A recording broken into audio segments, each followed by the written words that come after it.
காலையில் இன்றைக்கி 6:15க்கு என்னோடய வேலை தொடங்குச்சுங்க. இன்றைக்கி நெல்லிக்காய் ஜூஸ் குடிச்சிடலான்னு சொல்லிட்டு ஒரு வாரம் ஆச்சு குடிச்சு ஒரு மாதிரி இருந்தது. சரி குடிச்சிடலான்ட்டு இன்றைக்கி 2 நெல்லிக்காய் எடுத்துகிட்டு 2 கொத்து கருவேப்பிலை ஒரு துண்டு இஞ்சி எடுத்து தேவையான அளவு தண்ணி ஊற்றி அரைச்சி ஜூஸ் குடிச்சாச்சு. எனக்கு மட்டும் தான், எங்கள் வீட்டுக்கார் குடிக்க மாட்டார். ஃபஸ்ட்டு குடிக்கையில் ஒரு மாதிரி தான் இருக்கும், அதுக்கப்புறம் குடிச்சிட்டே இருந்தோம்னா பழகிரும். நெல்லிக்காய் ஜூஸு உடம்புக்கு ரொம்பவே நல்லது. இன்றைக்கி என்ன சமையல்னால் பிரண்டை ஊறுகாய் செஞ்சுட்டு முருங்கைக்காய் கிரேவி செஞ்சிடலான்னு தான் ரெடி பண்ணிக்கிட்டு இருந்தேன். முருங்கைக்காய் வந்துட்டு பக்கத்தில் கொடுத்தாங்கங்க. அதை சரி எதுக்கு வேஸ்ட் பண்ணோன்னு சொல்லிவிட்டு அதை கிரேவி செஞ்சாச்சு.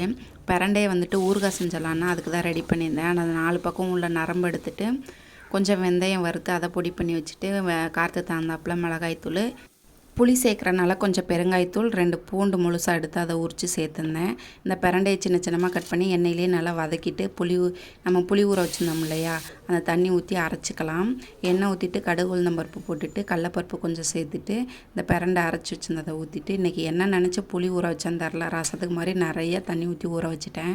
வேறு என்ன பண்ணுறது, 1 மணி நேரம் ஆயிடுச்சு அது சுண்டுறதுக்கு. லாஸ்ட்டாக பாருங்கள், இப்படி தான் நல்லா சுண்டிருச்சு 1 மணி நேரத்தில். எண்ணெய் எல்லாமே பிரிஞ்சு வந்தது. டேஸ்ட்டு நல்லாயிருக்குங்க.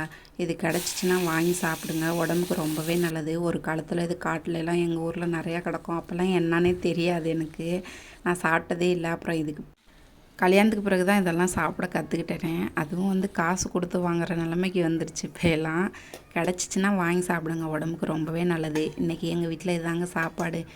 உங்கள் வீட்டில் என்ன சாப்பாடுன்னு கமெண்ட்டில் சொல்லுங்கள்.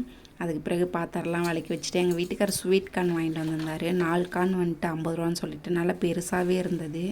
அதை ஒரு 2 இது மட்டும் வேக வச்சு தம்பி கொடுக்கலான்னு சொல்லிட்டு அதுக்கு வேக வைக்கிறதுக்கு தான் ரெடி பண்ணியிருந்தேன். அவ்வளோதான் ஃப்ரெண்ட்ஸ், சமையல் வேலையெல்லாம் முடிஞ்சது. இனி வந்துட்டு துணி துவைக்கணும், வெளி வேலையை தான் நிறையா இருக்குது.